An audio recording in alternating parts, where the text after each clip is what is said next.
Hello student, good morning to all of you in 8th class science. Chapter number 11,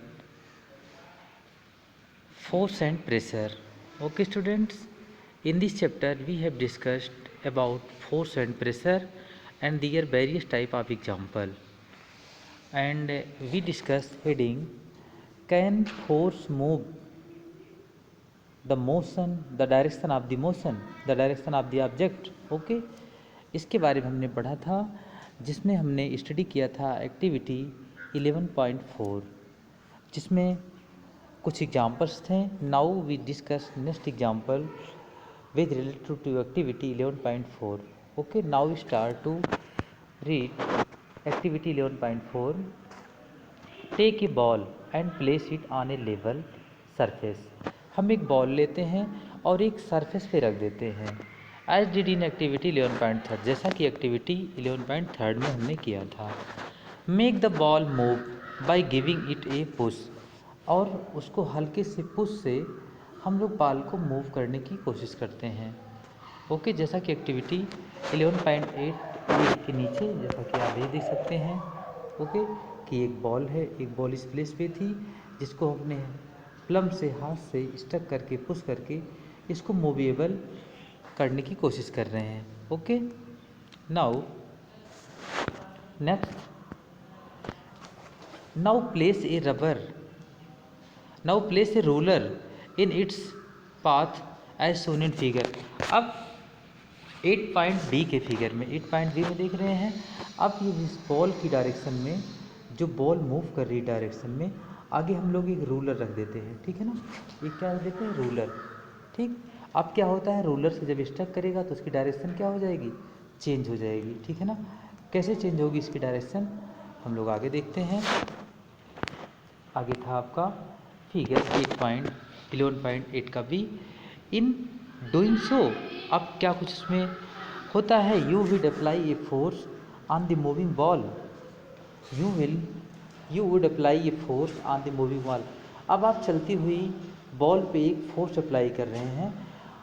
does the ball continue to move in the same direction after it stuck the ruler. अब जब वो moving ball उस stuck से, उस ruler से stuck करती है तो उसकी डायरेक्शन सेम रहती है या तो कन्वर्ट हो जाती है, आपको ये बताना है. तो जैसा कि आप फिगर में देख रहे हैं कि जैसे ही ये बॉल रूलर पे स्टक करती है, जस्ट उसकी डायरेक्शन क्या हो जाती है, चेंज हो जाती है. Okay, now repeat the activity and try to attract the moving balls by placing the ruler in such a way that it makes different angle in its path. Okay, अब आप इस रूलर को different angle से set करते हैं जिससे उसके path different हो. तो आगे हम लोग देख सकते हैं कि अगर इस पटरी की डायरेक्शन ऐसे है तो ये बॉल स्टक करके इस डायरेक्शन में वापस आ जाती है, अपोजिट डायरेक्शन में. ओके, और अगर इस रूलर की एंगल थोड़ा सा हम लोग किसी बेंड कर दें तो ये बॉल टकराएगी यहाँ और कुछ इस एंगल पे. ठीक है ना, same like this they are the different direction when ball stuck on the ruler. तो जैसे जैसे एंगल को घुमाएंगे वैसे वैसे बॉल जो स्टक कर रही है उसकी डायरेक्शन क्या हो जाएगी बच्चों, उसकी डायरेक्शन चेंज हो जाएगी. Okay, now in each case note observations about the direction of motion of the ball after it strike the ruler. और हर एक एंगल पे हम बॉल की डायरेक्शन को क्या करते हैं, मेजर करते हैं, उसको ऑब्जर्व करते हैं कि कैसे कैसे एंगल चेंज करने पर, फोर्स की डायरेक्शन चेंज करने पर, ओके, बॉल की डायरेक्शन क्या हो जाती है, चेंज हो जाती है. ठीक, एक्टिविटी में आपने देखा भी, एक्टिविटी के नीचे फिगर है आपका. A ball set in motion by pushing it along a level surface, एक लेवल सरफेस भी थी. और बी वाले में क्या था, बी में जैसा आप देख रहे हैं, the direction of motion of the ball after it strike the ruler placed in its path. जैसे जैसे रूलर से टकरा रही है बॉल वैसे वैसे अपने डायरेक्शन से चेंज हो जा रही है. ठीक है ना. Now next stanza let us consider some more example. अब हम फोर्स और मोशंस के कुछ और एग्जाम्पल के बारे में देखते हैं। तो हमारा नेक्स्ट एग्जाम्पल है इन गेम ऑफ वॉलीबॉल। जो बच्चे वॉलीबॉल खेलते हैं, players often push the moving ball to their teammates. Okay, teammates अपने साथ खेलने वाले जो ग्रुप में होते हैं, जो टीम होती है, वो बॉल को क्या करते हैं, एक दूसरे को पुश करते हैं, पुल करते हैं, बॉल को देते हैं एक दूसरे को, ठीक है ना, टर्न ओवर करते हैं to make the winning move. कि किस लिए जीतते हैं, ताकि वो जीतें, ताकि वो गोल कर सके। ओके, आगे sometime the ball is return to the other side of the court by pushing or something it. Okay, और कभी कभी देखते हैं आप एक साइड से बॉल, अपनी ही साइड से बॉल दूसरी साइड में कैसे कैसे जो है पुश करके जाती है, स्विम करके जाती है, ठीक है ना। आगे इन क्रिकेट, अब सेकेंड स्टेप क्या है, क्रिकेट में देखते हैं। क्रिकेट के गेम में a batsman plays his or her shot. एक बैट्समैन जो होता है वो खेलता है जो अपने शॉट को बाई अप्लाइंग फोर्स के अप्लाई करके ऑन द बॉल पर फोर्स अप्लाई करता है। कैसे करता है, विद द बैट से। तो जनरल चीज़ें हैं कि जब कोई प्लेयर जो है ये बॉल पे बैट से, ओके, बैट से क्या करता है, स्ट्राइक करता है, तो चेंजिंग क्या होती है, batsman play his or her shot applying force with the bat. Okay, जब ऐसा करता है वो, तो बॉल की डायरेक्शन क्या होती है, is there any change in the direction of motion of the ball. तो क्या बॉल के मोशन की डायरेक्शन में कोई चेंज होती है, तो हाँ होती है चेंज। इन दीज केस, इस केस में तो आप ऑफ कोर्स बता सकते हैं, of course ball change their motion and direction.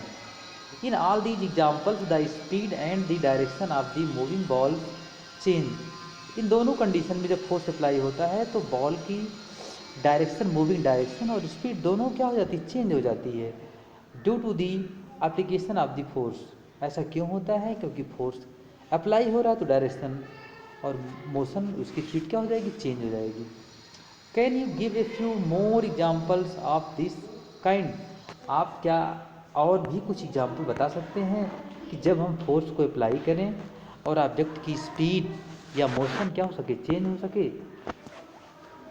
तो उसके लिए आप नीचे देखिए, and A change in either the speed of an object. Okay, A change in either, या तो स्पीड चेंज हो जाएगी किसी ऑब्जेक्ट की, और इस डायरेक्शन, या उसकी क्या हो जाएगी, डायरेक्शन मीन्स स्पीड या तो डायरेक्शन चेंज हो जाएगी, आप मोशन की जब आप फोर्स अप्लाई करेंगे, और बोथ या दोनों चेंज हो सकती है।